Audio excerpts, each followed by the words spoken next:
28వ తారీఖునే alert వచ్చింది. అంటే బుధవారమే మీకు అలర్ట్ వచ్చింది తుఫాన్ రాబోతా ఉంది అని చెప్పి. 28వ తారీఖున బుధవారం రోజున తుఫాన్ రాబోతా ఉంది.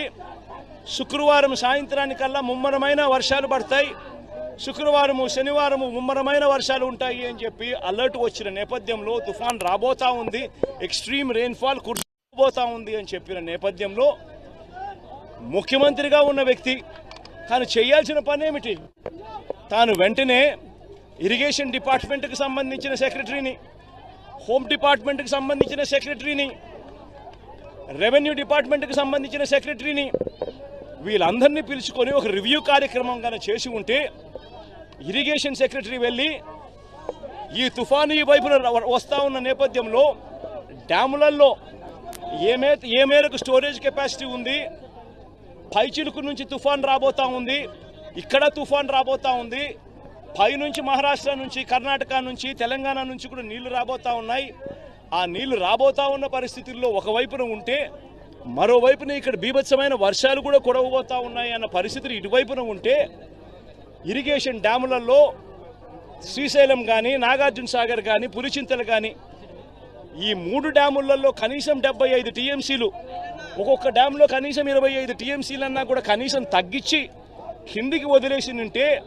మొత్తంగా కనీసం 70-75 టీఎంసీల కనీసం కెపాసిటీ మేరకు నీళ్లు కిందికి వదిలేసి ఉంటే బుధవారం నుంచే వదిలేసి ఉంటే ఆ ఫ్లడ్ కుషన్ అన్నది కన్నా ఆ డ్యాములలో పెట్టుకొని ఉంటే పైనుంచి వచ్చే తుంగభద్ర నుంచి పైనుంచి తెలంగాణ నుంచి కూడా మూసీ రివర్ ద్వారా వచ్చే పులిచింతల దాకా వచ్చే కృష్ణా నది అంతా కూడా పైనే ఫ్లడ్ కుషన్ ఉండడం వల్ల ఆపి ఉండవచ్చు, రెగ్యులేట్ చేసి ఉండవచ్చు. ఇది ఎందుకనంటే శుక్రవారం శనివారం దాకా ఈ పరిస్థితి లేదు, శనివారం దాకా నీకు టైం ఉంది, శుక్రవారం సాయంత్రం దాకా నీకు టైం ఉంది. బుధవారమే కన్నా ఈ కార్యక్రమం చేసి ఉంటే ఫ్లడ్ కుషన్ ఏర్పరచుకొని ఉంటే పైనుంచి వచ్చే కృష్ణానది జలాలన్నీ కూడా రెగ్యులేట్ చేసి ఉండొచ్చు, స్టోర్ చేసుకొని ఉండొచ్చు, కిందికి పంపకుండా ఆపి ఉండవచ్చు.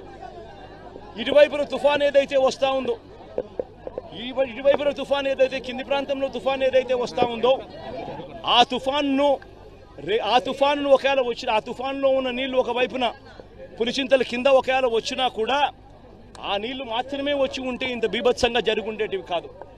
ఆ నీళ్లు ఒకవైపున, పైనుంచి వచ్చే నీళ్లు ఇంకొక వైపున, ఈ రెండు కలిసి రావడంతో ఏకంగా 11 లక్షల క్యూసెక్కుల కింద ఆ ఉధృతంగా తయారైపోయి ఈ పరిస్థితి వచ్చింది.